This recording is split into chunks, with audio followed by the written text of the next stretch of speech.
My name is Elena, 36 years old, currently living in San Diego. Last week at my sister's engagement party, I was standing by the buffet when a man turned to me and said loudly, "Staff shouldn't serve themselves before the guests." And my sister laughed. "It's fine. That's just Elena."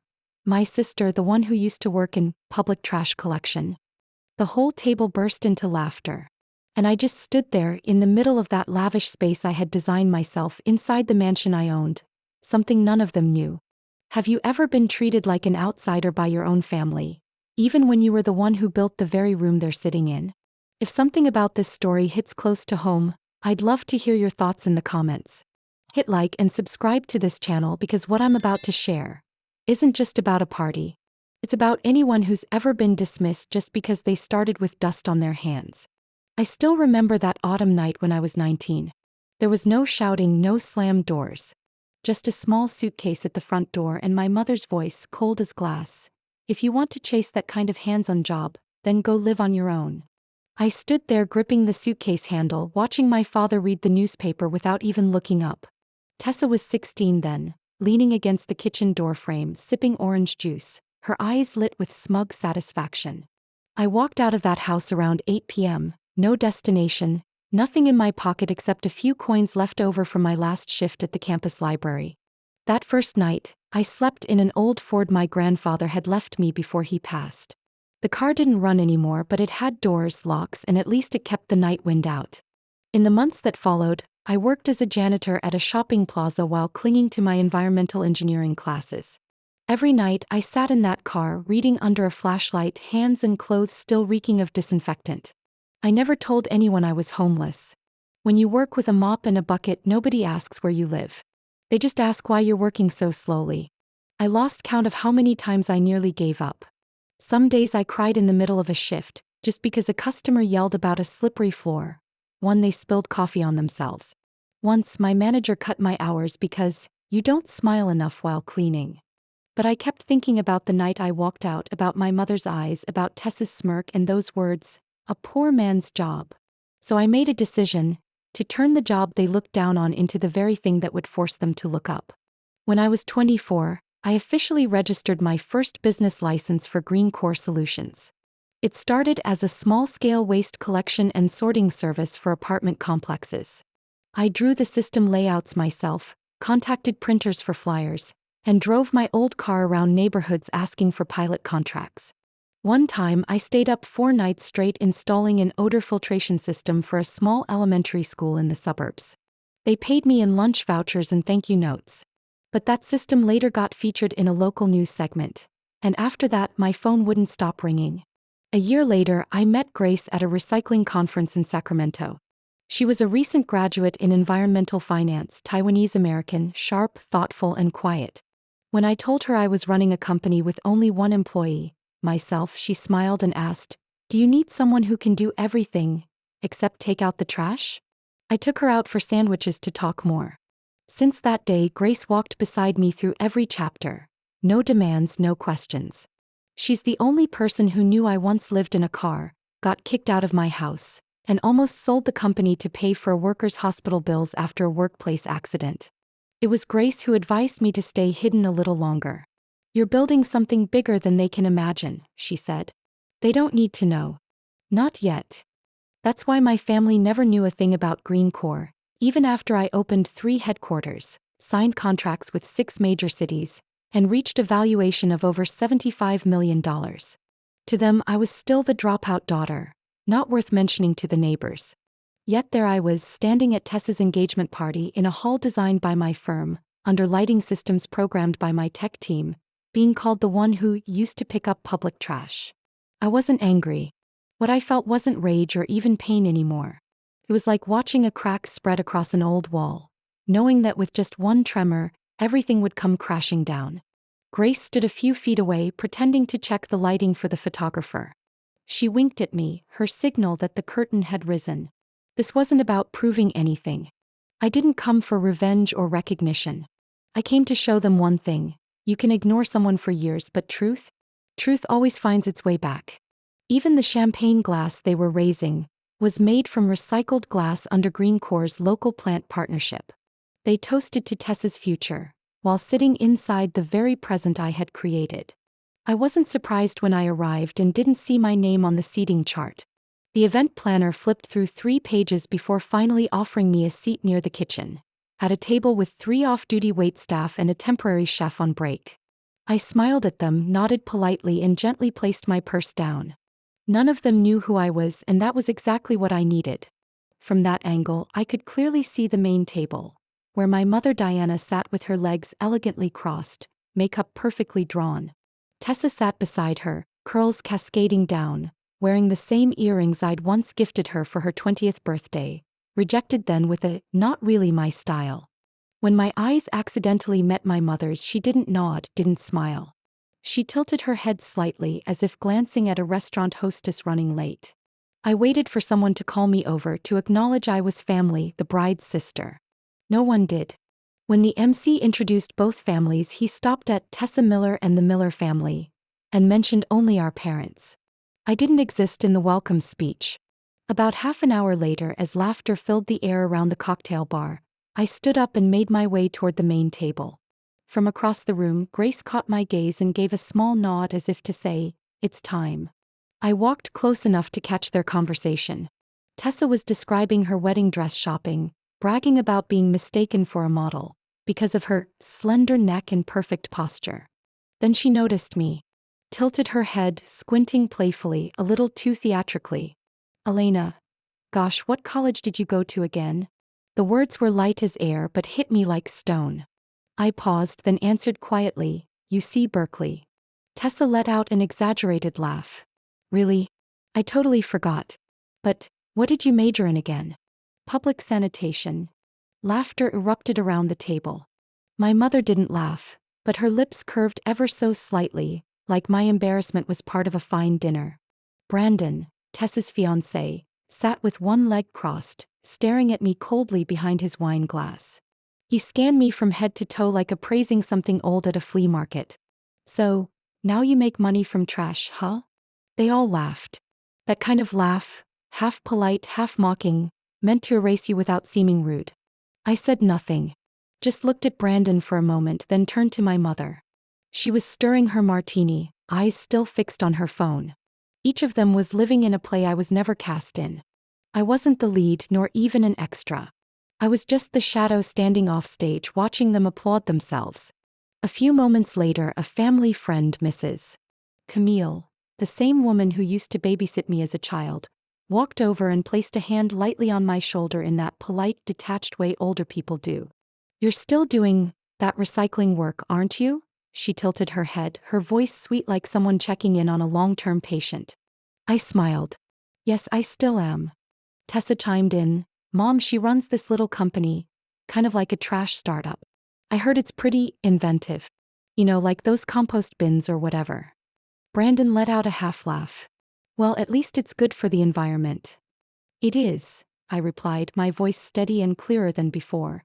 "My company manages waste systems for apartment complexes, hospitals, and several major school districts in this state."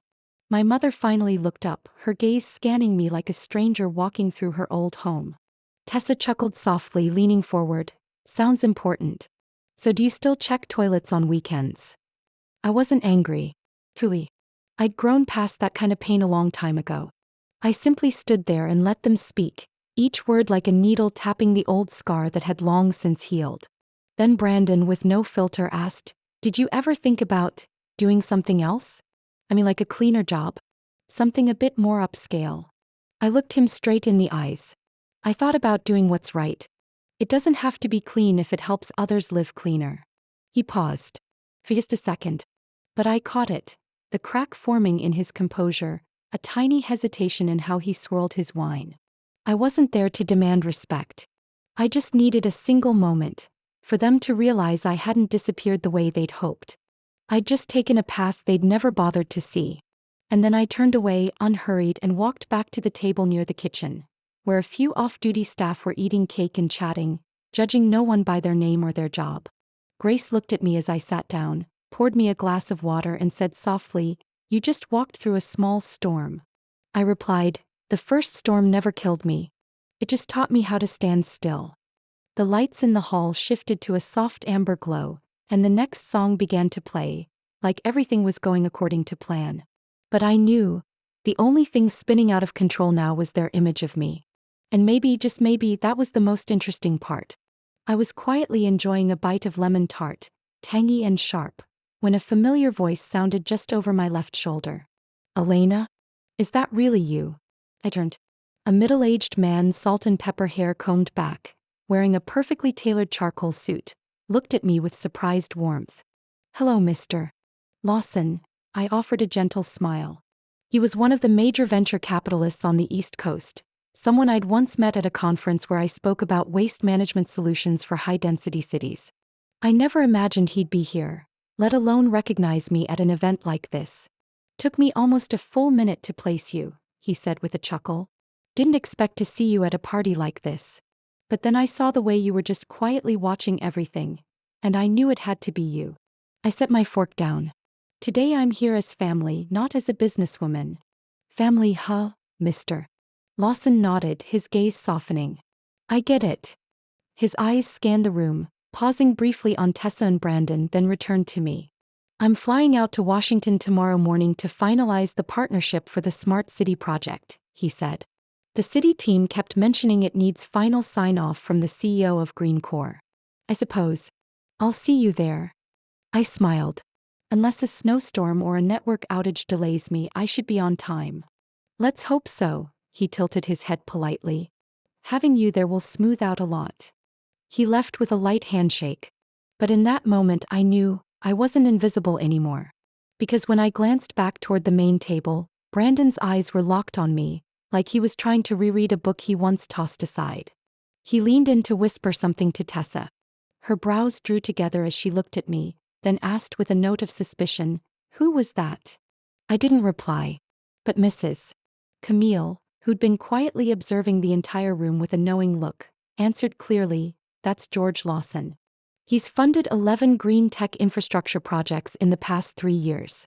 A real investment heavyweight." Tessa swallowed hard, lifting her wineglass but not drinking. Brandon, likely trying to fill the awkward silence, propped his elbow on the table and leaned toward me. "You know him?" I smiled and met his gaze. "We've worked together a few times." "As in, you were assisting or?" He left the question hanging, but I didn't help him complete it. "In the sense that we signed contracts," I said, then turned to the server pouring water.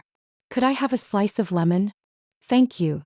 The atmosphere at the main table started to shift, not loud but marked by sidelong glances, unfinished sentences, and wine glasses set down with distracted clinks. My mother finally spoke, her tone calm as ever. "Since when did you start knowing people like that, Elena?" I didn't look at her. I just answered, steady and even, "Since I started doing the job everyone here called picking up trash." Tessa leaned forward, her eyes searching mine like she was trying to dig out the truth. "Wait, are you connected to Green Core? The company that was on CNN last week?" Brandon set his glass down a little too fast, nearly spilling. I didn't confirm. I didn't deny. I let the question hang in the air, thick as fog before a storm. And somehow that silence unnerved them more than any answer could. Then a chime rang out from Brandon's phone. He glanced at the screen, looked briefly confused, then quickly put it away. "Looks like I need to call them back," he mumbled. But I had already seen the words flash across his screen. Green Core project paused. Awaiting confirmation from CO. I took a slow sip of water and looked Brandon straight in the eye. "If you need confirmation," I said calmly, "I'll be in the conference room on the 6th floor, next to the Washington Department of Urban Development at 9 o'clock tomorrow morning." He said nothing. Tessa didn't speak either. She just sat there, gripping her dessert spoon like it was the last thread holding onto a truth she'd just lost. Mrs. Diana looked at me as if rereading the file of a daughter she'd long since erased. But she didn't speak. Not because there was nothing to say, but because she hadn't yet found the tone that would suit what was coming. I don't need them to acknowledge me. I just need them to go quiet. And they already have. The soft background music suddenly stopped. A strange sound echoed from the right side of the banquet hall, where the slideshow of Tessa and Brandon's beach engagement photos had been playing. At first I thought it was a technical glitch. But then the image on the screen changed. Instead of the couple's smiling photo, a CNN segment appeared, the bold white headline against a black background reading, "The Woman Behind America's Urban Waste Revolution." The anchor's voice came through, firm but full of respect. Elena Bennett, founder and CEO of Green Core Solutions, has restructured waste management infrastructure across more than 18 states in the last 6 years. The clinking of silverware ceased. The room froze. I looked up. It was an interview I'd done a year ago, filmed in a reconstruction zone in Milwaukee. My hair was tied in a high bun, my face still dusty from the site, but my voice was clear. No job is too small if it makes a city cleaner, safer. Sometimes the things we should be proudest of are what most people never bother to look at. I don't know who played the clip. Maybe a tech mistake, maybe someone hit the wrong button. But it played at the perfect moment, like time itself had waited until the room was quiet enough to finally speak. Tessa jumped up, face pale, rushing toward the controls. "Turn it off. That's not tonight's slideshow. This is a system error." Brandon didn't say a word. He sat frozen, back straight like it was nailed to the chair. A young server, she looked no older than 18, walked past my table with a tray of drinks. She paused, leaned down slightly, and whispered just loud enough for only me to hear. "You're the reason I got that scholarship last week. Clean Start, the program your company sponsors. I got in.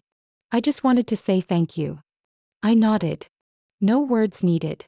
On screen, the video continued. I was with my team inspecting a wastewater treatment system behind an elementary school. A journalist asked, "What do you think sets you apart?" I answered, "I'm not different. I just don't sit still when something needs to change." The audio wasn't loud, but it rang crystal clear through the silent ballroom. The laughter was gone. The people who once mocked sanitation work now sat in silence thick enough to hear their own breathing. An older woman at the next table leaned toward her husband and whispered, clearly enough for me to hear, "I read about her in Business Weekly. She developed the bio-waste system for that hospital." Mrs.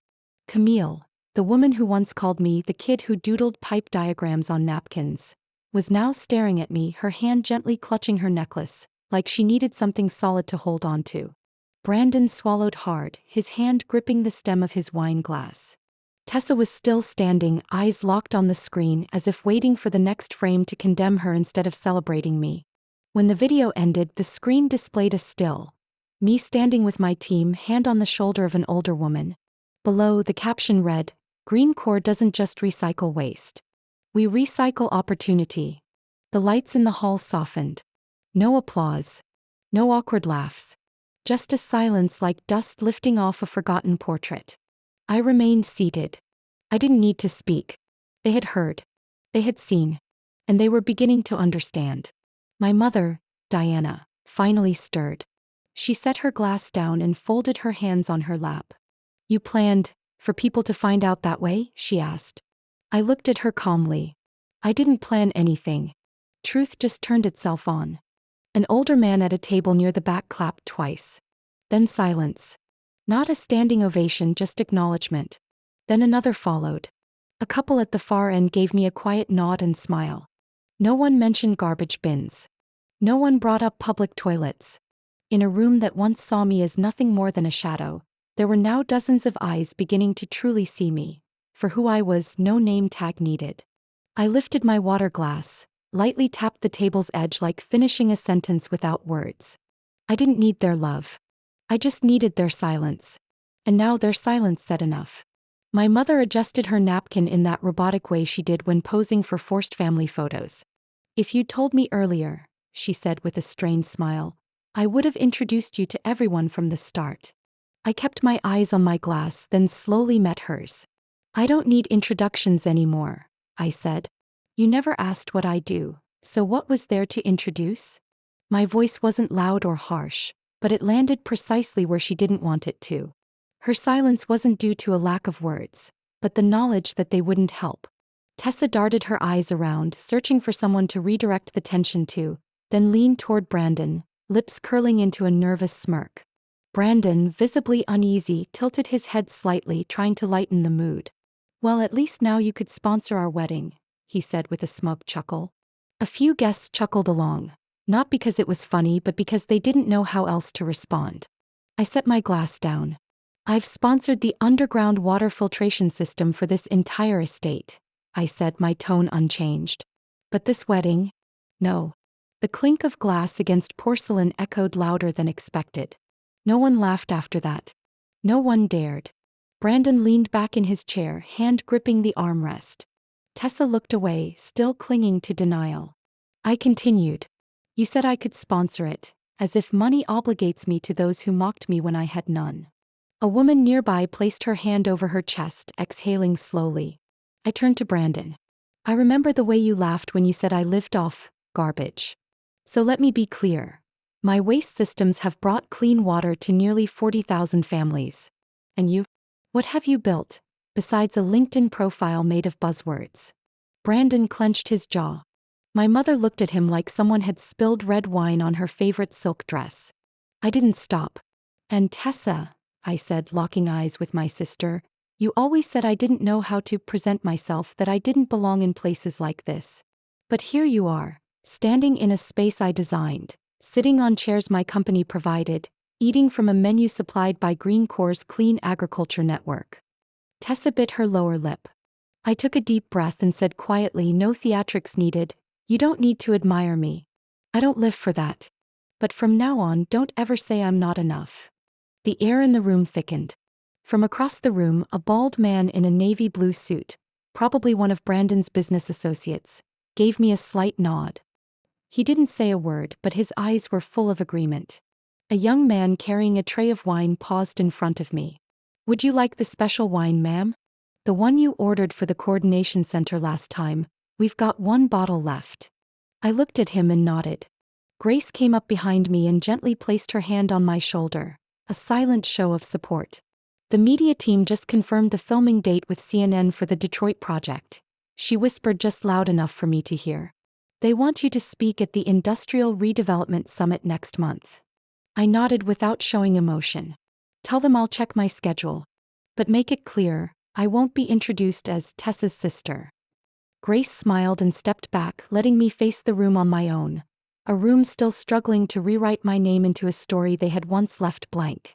My mother took a sip of water, her hands trembling slightly. Elena. I don't know what to say, she said, and it felt like she was speaking with me, not just reacting to me. I answered softly. Don't say anything. Just remember. She went quiet. And for her, that silence said more than any apology ever could. The lights continued to rotate in slow rhythms, in tune with the soft background music. But I knew, from that moment on, none of them could go back to the rhythm they once knew. I hadn't even stood up yet when a voice rang out from the back of the room, low, steady, cutting straight through the tension. I'm sorry, but I have to say this. Everyone turned. A woman in her early 60s stood up. Her hair was silver and pulled back, glasses hanging from a chain around her neck. She placed her water glass down and clasped her hands in front of her waist, eyes locked on Brandon. My son used to work for Green Corps, she began. Her voice was deliberate, each word weighted with emotion. After he got fired from 3 different jobs due to addiction, no one wanted to give him a chance. No one, except Elena. She didn't just hire him. She believed in him. She gave him honest work, access to a recovery program, and the patience his own mother, had run out of. No one interrupted. Only the sound of quiet breathing and 100 eyes now watching her. He's been clean for 3 years now.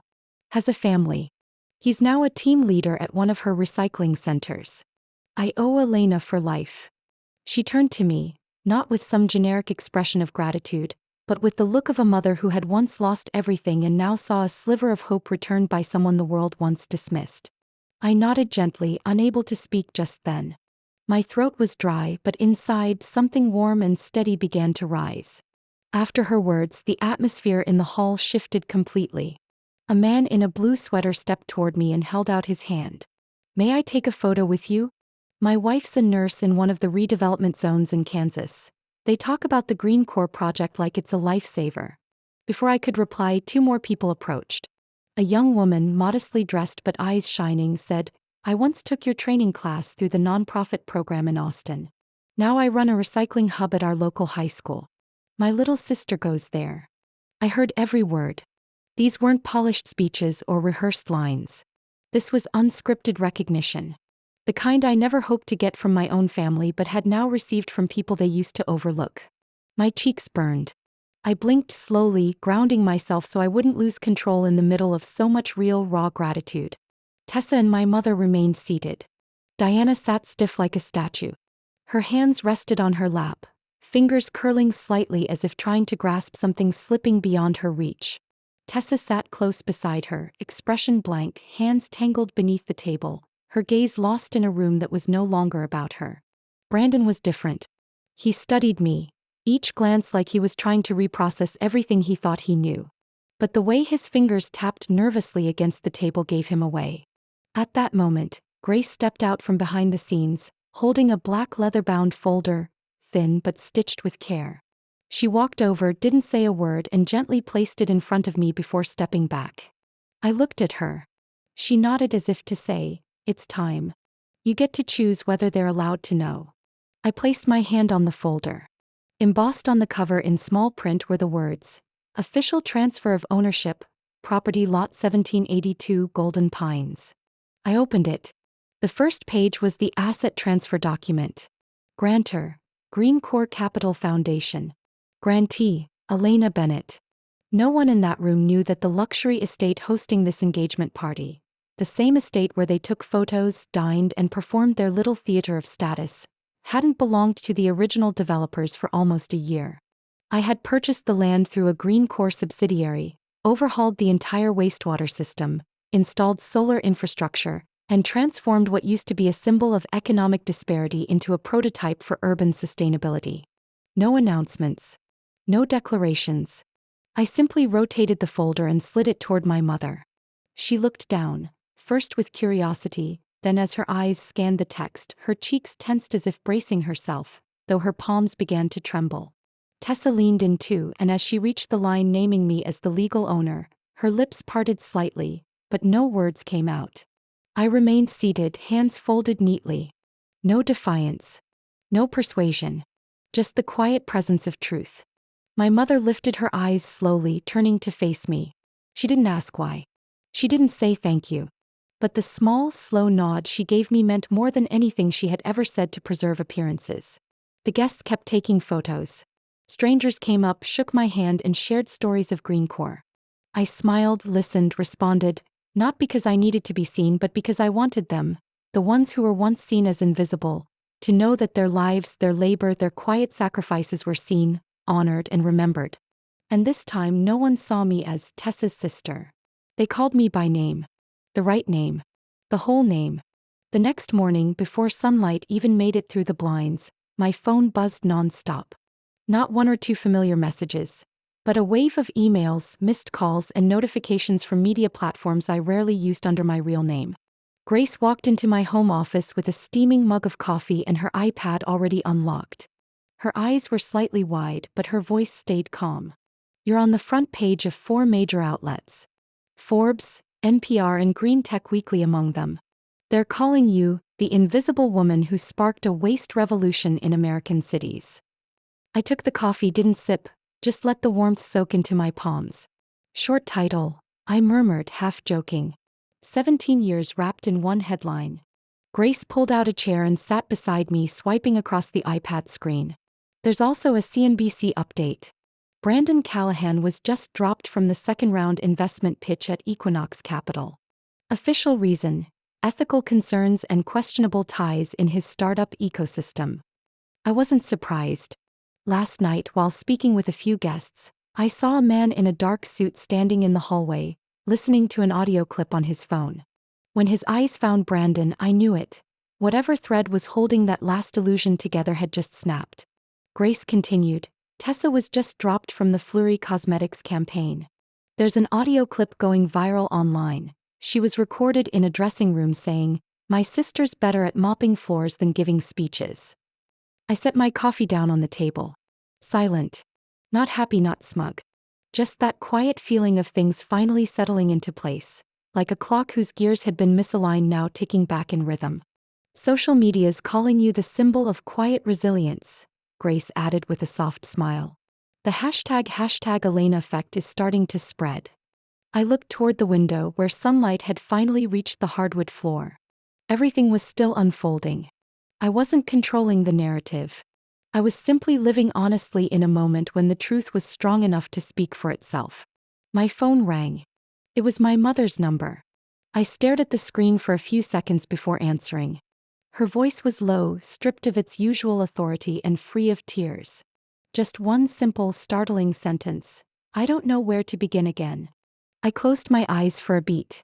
Not because I was emotional, but because it was the first time in years I'd heard her speak without issuing a command or cloaking her words in denial. I held the silence for 2 seconds, then responded calmly but firmly, "Then maybe you should begin with silence." There was no reply.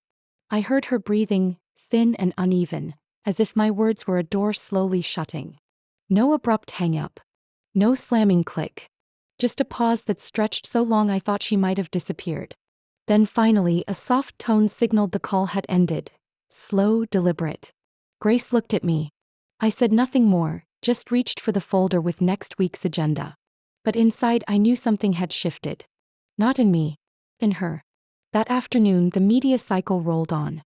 A digital business magazine published a 3-page feature titled, "From Shadow to Center, Elena Bennett and the Rise of Soft Power." I skimmed it.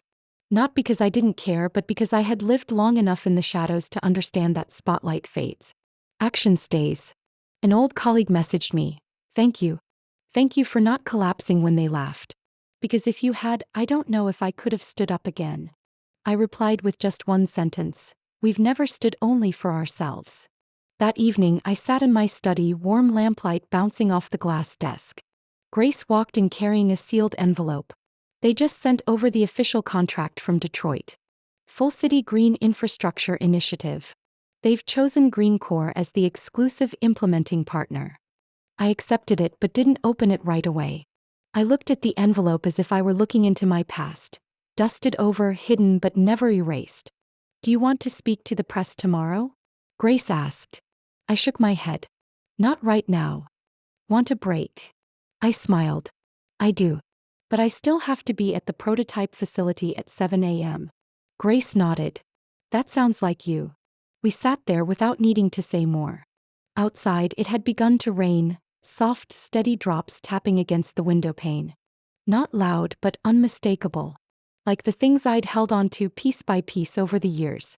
And now they were finding their way into the world. Without needing anyone's permission. I was reviewing documents for an afternoon meeting when my assistant buzzed in to say someone was waiting in the lobby.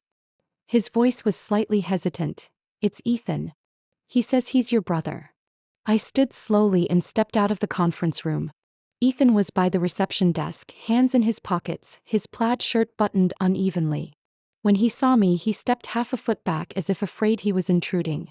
"Do you have 5 minutes?" he asked, eyes avoiding mine. I nodded and led him to a small private lounge. No flowers. No branding. Just a quiet room with 2 wooden chairs and a water cooler. Ethan sat down, his hands clasped tightly. Silent. A moment later he finally spoke. "I don't know where to begin." I said nothing, giving him space. "I thought I'd come in here with a few rehearsed lines," he said with a sad chuckle. "But sitting across from you, they all feel fake." I leaned back, staying still. "I used to think you were overreacting. That you were rebelling, against mom, against tradition. When you left the house, I told my friends, my sister's off picking up trash." I laughed. "A lot." I stayed silent, but the tension in my hands began to ease. "Last week your TED Talk came up on my feed. I didn't plan to watch it. I scrolled past. But after reading how people said it changed the way they saw work, I went back. I clicked on it at 2 a.m. Thought I'd watch for 5 minutes. His voice cracked. Ethan looked up, eyes red, meeting mine for the first time since he walked in. I cried. "You spoke about people who work quietly. About how value isn't in titles but in impact. I realized I never really knew you. Not because you didn't share, but because I never listened." The room was still, like even the air outside had paused. I saw his shoulders tremble slightly. But he didn't deflect. Didn't excuse. "I'm not here for forgiveness. I just wanted you to know. Since that night I've been living differently. I started listening more. I've been volunteering at the Southside Recovery Hub. I haven't done anything big yet, but I'm learning not to judge people just because they aren't like me.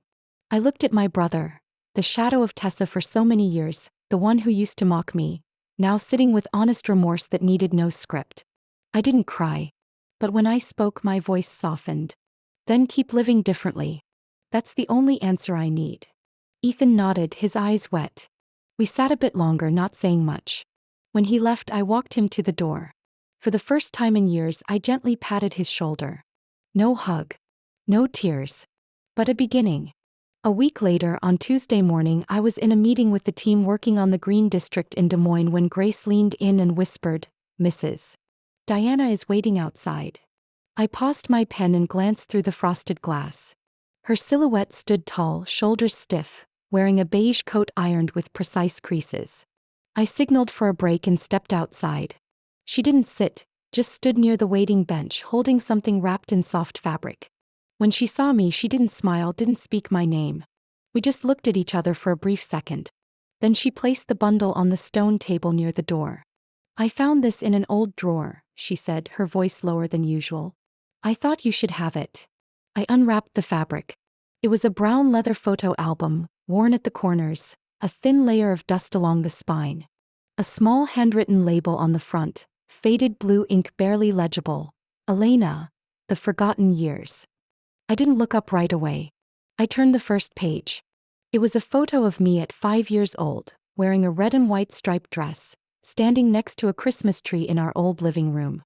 The next page showed me reading a book on the porch, my legs covered in dirt, my face smeared with ice cream. There were even photos I never knew my mother had taken. Me dozing off at the dinner table in 7th grade, grinning wide during a summer picnic at 16. When I finally looked up, her eyes weren't on me. They stared into the space behind me like she was talking to herself. All those years, I kept them. But maybe I never had the courage to say them out loud. I closed the album and placed my hand gently on the cover. I didn't ask why she hadn't said anything sooner.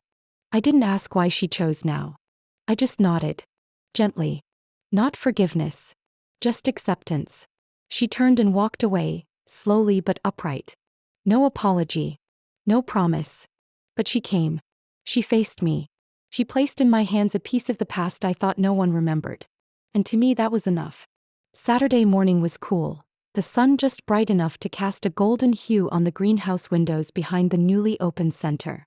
I stood in the first-floor event room, once an old city storage facility, now transformed into a regular mentoring space for women who once believed they had no second chances. Under soft warm LED lights, a long table made of reclaimed wood stretched down the center, surrounded by 20 small wooden chairs, simple but solid. I sat at the head of the table. The other seats were filled with single mothers, some young, some over 40, some in office shirts, others in t-shirts with cleaning company logos from their new internships. A few children played in the corner we'd set up with wooden toys, picture books, and soft rugs. Their laughter echoed, unbothered, like they'd never known lack. I began with a question: how many of you have ever been called useless just because you didn't have a degree? About 8 hands went up. I asked again, how many of you once thought manual labor wasn't worth respect? This time there were hesitant nods. I wasn't surprised. I simply said, I used to believe that too. Until I realized that my hands, even covered in mud, were the only things that got me through everything. The session continued with sharing. No slides, no curriculum. Just real experience, honesty, and questions no book ever teaches you to answer. How do you raise a child alone without losing yourself? How do you believe in yourself when your family walked away? How do you start over when your hands are empty and your heart is drained? Every woman in that room held a piece of the brokenness I once carried. And I knew they didn't need a hero. They just needed someone who had once waded through the mud and still looked forward. At the end, as we folded chairs and shared small gifts, packets of seeds, a bottle of essential oil, and a note that read, "Start small, but don't stop," a young girl walked toward me. She looked about 19. Big brown eyes. Hair pulled into a messy bun. An old hoodie. Torn jeans. She clutched a faded cloth tote bag with fraying straps. "I don't know how to say this right," she said, voice trembling. "But the scholarship you gave through Clean Start let me study water filtration and recycling. I grew up in a motel near a landfill. Every night, I slept afraid to breathe." I nodded gently, letting her continue. I've carried this bag for 2 years. There's a quote on it. I don't know if you remember, but I think it's yours. She held it up. I took the bag, turned it over. The words, though worn, were still clear enough to make my heart ache gently. Not trash, but potential. I remembered. I wrote that line on the very first batch of tote bags Green Corps printed when we opened our second office. We only made 50, using the profit from our first contract with a local farmer's market. We handed them out to moms in struggling neighborhoods, along with flyers on waste sorting and DIY water filters. I looked at her. I didn't smile big, just touched the strap softly. I remember, I said. I want to give it back to you, she said, head bowed. Because it brought me where I needed to be. And now I want it to be somewhere it belongs. I didn't answer right away. I walked to the wooden wall where I'd hung the first photo ever taken of the Green Corps team. We wore hand-printed uniforms, standing in the backyard of an old school, holding brooms and sketches. No one wore suits. No one looked like a boss. But every one of them built the foundation for what I have now. I gently hung the tote bag on a hook next to the frame, letting the strap fall naturally. That wall was for things never listed in contracts, but always carried in the heart. I turned and looked around the room at the women still sitting, still listening, not to argue but to add, to carry each other up the hill. And in that moment I understood. I used to crave recognition. A proud look. A proper introduction. From those who shared my blood. But now I choose to create space for those who were never called by name. Because sometimes, the truest value comes from the hands once called dirty. Hands that didn't just clean streets, but wiped away the judgment that buried entire lives. If you've listened this far, I only want to ask you one thing. Have you ever felt small because your path didn't match what others expected? Have you ever wondered if you mattered, when no one ever said so? I've lived those days. I know deeply the sting of being pushed aside by the people who should have stood beside you. But I've also learned, we don't need someone to call our name in order to exist. Because your worth isn't printed on a name badge. It's in every scarred step you've taken just to stand today. If my story reminds you of yourself, or someone you love, I hope you'll share your thoughts below. I would truly love to know how you've kept going, or what you need in order to start again. And if stories like this speak to something deep inside you, I hope you'll subscribe to the channel. I'll be sharing more true pieces of life. About family, about wounds, about healing, and about the quiet things that can change everything. Thank you for listening. I'll see you in the next story.